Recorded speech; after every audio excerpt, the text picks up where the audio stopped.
What's going on, everyone? In this video, I'm going to be showing you my Sony a7 III camera rig, how I set it up, the reasons I set it up this way, and I can actually show you it this second because I am, well, shooting on it. So let's get into the video. So if you are new here, my name is Jacob Scott and I make photography and filmmaking videos like this one every single week. So if that is something of interest to you, be sure to go down below and hit the subscribe button. The second thing to get out of the way is I'm also running a giveaway up until I hit 1,000 subscribers here on YouTube.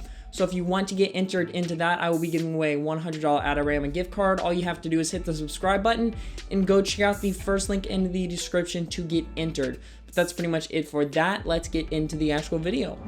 Now, starting off talking about just the bare bones cage itself, I went with a cage from SmallRig. Now, the reason I chose SmallRig compared to some of these other companies is I know SmallRig has a super good reputation with just making good quality stuff. And when it comes to accessories and stuff, SmallRig is just gonna have the absolute most out there. And when it comes to the actual cage itself, I went with the full-on body cage for the a7 III instead of the half cage. And the reason I did that is down the road, if I want to go ahead and add more and more accessories, I have that possibility of adding that in because there's just so much more mounting points on this full-size cage instead of the half cage.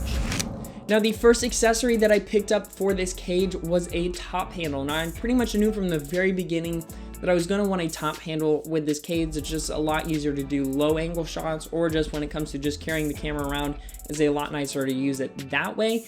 But I also knew I want something that I could still put in my bag. So I knew I needed a top handle that could easily come off super quick and go on super quick. So I picked up a top handle with what is called a NATO rail. That just means that it's a little rail that I can easily slide the top handle on and off super easily.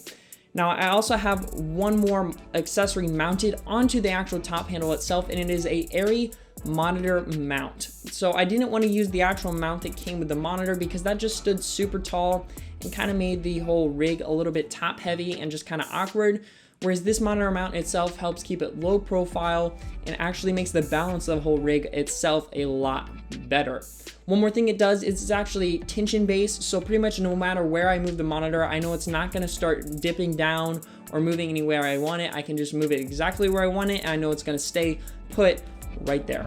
Now, the second accessory that I picked up is an HDMI clamp. Now, this is actually one of the biggest reasons that I picked up a cage in the first place, is because I picked up a monitor, and the Sony a7 III uses a micro HDMI, which is one of the jinxiest, worst connecting cables that honestly I've probably ever used. It's nothing like USB-C or lightning port. It's not a very strong connection, and I didn't want it breaking off in my camera or anything like that. So what I did is I went ahead and picked this up, so when I put into my HDMI port on my camera, I can easily clamp it down and I know it's going to be snug and pretty well connected in there.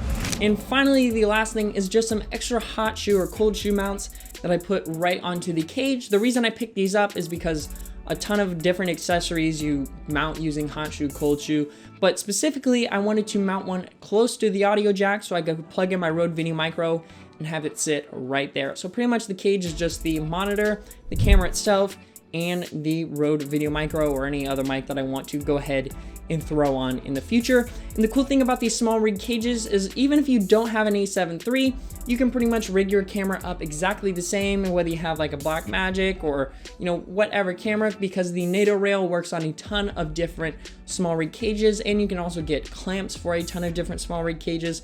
So even if you don't have an a7 III and you want to rig your cage up similar to how I have mine, you can still go ahead and probably get it pretty close to how I have mine.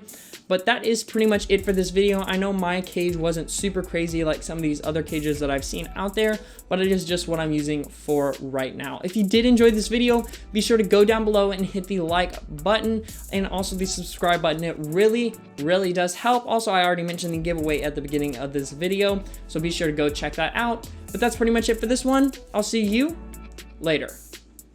Oh wait, hold on.